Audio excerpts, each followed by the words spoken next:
Hi students, this is Mahima Gupta and today we are going to start our first chapter, chapter number 1, and the name is Computer Fundamental. So firstly, I want to welcome you all in the new session, in the new class. Okay, so let's start with this chapter. This is our first slide. So if we want to start with this chapter, the very first thing that we have to understand is the definition. Okay, the definition of computer. So here, the definition of computer is given, and it is a computer is an electronic machine. Okay, it is an electronic machine means a device which can be run with the help of electricity. So a computer is an electronic device which runs on and work very fast. It can be used for storing lots of information. Yes, we all of us know about that now, that the working of a computer is very fast. It's very quicker than the human being. If we compare the speed of human being and computer, we can easily say that the working of a computer is very fast. It can be used for storing lots of information. The information storing capacity of a computer is huge, and it is more than the human beings. Now some of the uses of computer are to watch movies. Yes, we use computer for watching various movies, for playing games, okay, to send and receive messages. With the help of internet, we can send and receive messages also with the help of computer.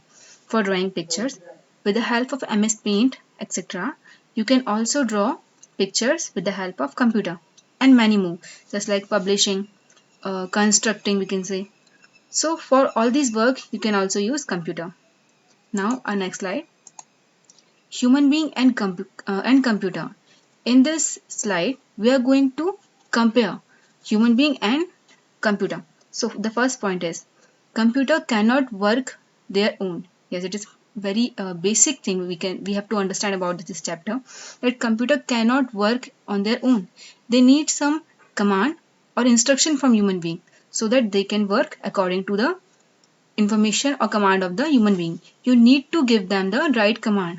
If you give them the wrong command, they will work in unexpected way. They will not work according to your will. So you have to give the right command to the computer so that they can work according to you. Next point is humans get tired after working long hours. Yes, human beings uh, are not able to perform work for a very long time. They need some rest for doing better performance. But computer can work for several hours. The computer have a capacity to work for a long time as compared to the human being. Human can forget things, but computer stores everything. The information storage capacity of human being is less than the computer. We can store things, but we can't remember all these things each and every time. Human being forget things easily, but computer don't forget anything. They store each and everything in their memory. Next point is human needs sleep and food. Yes, for good performance and for the better performance, human being needs sleep and food so that they will remain healthy and can perform according to the will. But computer need only electricity to run. Okay, they don't need sleep, etc. They only need electricity to do proper work. Now our next slide, human being can do mistakes, but computer does not give wrong result. Yes, human beings can do mistakes means human beings are less reliable than the computer. Computer does not give wrong result. They do each and everything with proper accuracy, but human beings can do mistakes. Okay, so this point is also correct. Next one is human can do only one thing at a time, but computer can do many things at a time. Okay, this is very important question because we can perform so many work with the help of computer at a time, but human being can do single work at a particular time. Next point is human can take his own decision, but computer cannot take its own decision. It always need instruction from human. Yes, because human beings are gifted with brains. Yes, so we can take our own decision with our consciousness, but computer can't take their own decision because they don't have brain. Yes, we call CPU as the brain of computer, but it is an artificial brain. Okay, so we can't say that a computer can take his own decision. It always need instruction from human beings. Now this is a flowchart which will help us for understanding the various types of computer. These types of computers are divided on the basis of the sizes of computer. So On the basis of sizes of computers are divided into four types. The first one is desktop computer, second is laptop, third is palm top, and the fourth one is tablet. So let's go with these slides. The first one is desktop computer. It is a computer that is kept easily on a desk. That's why it is called as desktop computer, because we can keep this type of computer easily on the desk, on the table. Okay, I think each and every student had seen these computers in our computer lab now. So now our next point is it is big in size. Yes, we can say now the size of these type of computer is very huge. Not very huge, but in comparison with the laptop, palm top, and tablets, the size is larger. Okay. Now next point is it cannot be carried from one place to another. It's very hard to carry desktop computer from one place to another because they are very large in size. Now the next type of computer is laptop.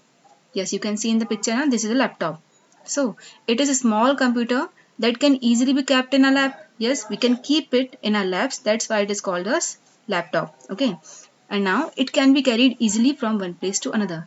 Because the size of laptop is smaller than the comparison with the desktop, so that we can say that laptop can be easily carried from one place to another. Now next one is palm top. This is a picture of palm top. Okay, this black color stick, it is a stylus which is used for performing work in the tablet. It is a very small computer. Yes, it is smaller than the laptop also. That can be fitted in your hand. You can easily keep this computer in your hand, in your palm.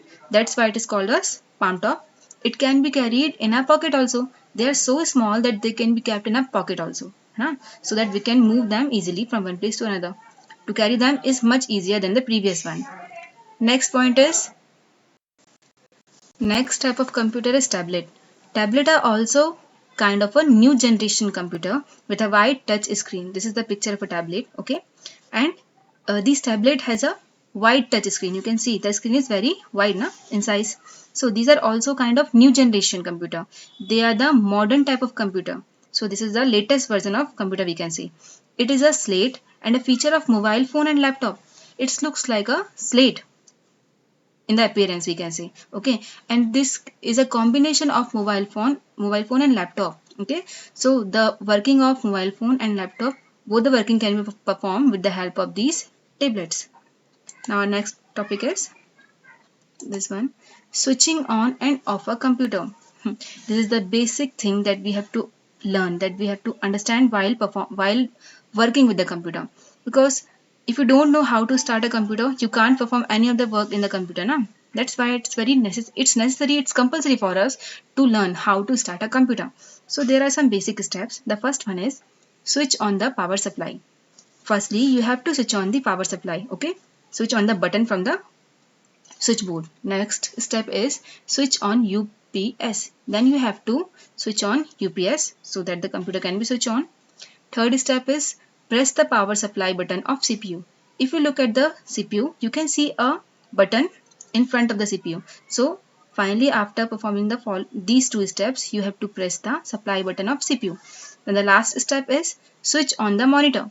Then you have to click on the switch that is available on the monitor, okay, at the bottom of the monitor screen we can see. Then after switching on the monitor, wait for few seconds. You have to wait for some seconds so that the computer can be start easily.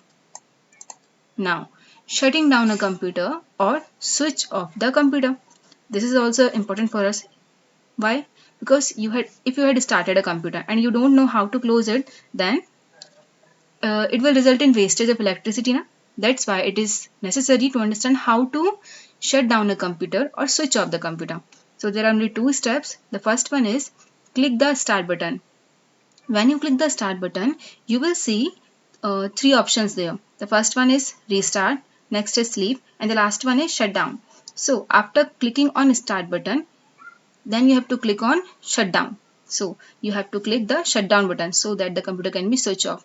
The start button can be seen on the bottom left hand side of the computer screen. In a few seconds, the monitor's display goes off. It will take some second we can see. Then the monitor display will goes off. Now switch off the monitor. then you have to switch off the monitor, then UPS, and then the power supply. In this way, you have to shut down a computer. So these are the basic steps to understand the working of a computer, and these are the methods to work with the computer. The we can say starting of a computer, and these are the steps of shutting down a computer. So I think this chapter will be now completed. So perform it, okay, and learn it very well. Let's meet in the next class. Thank you.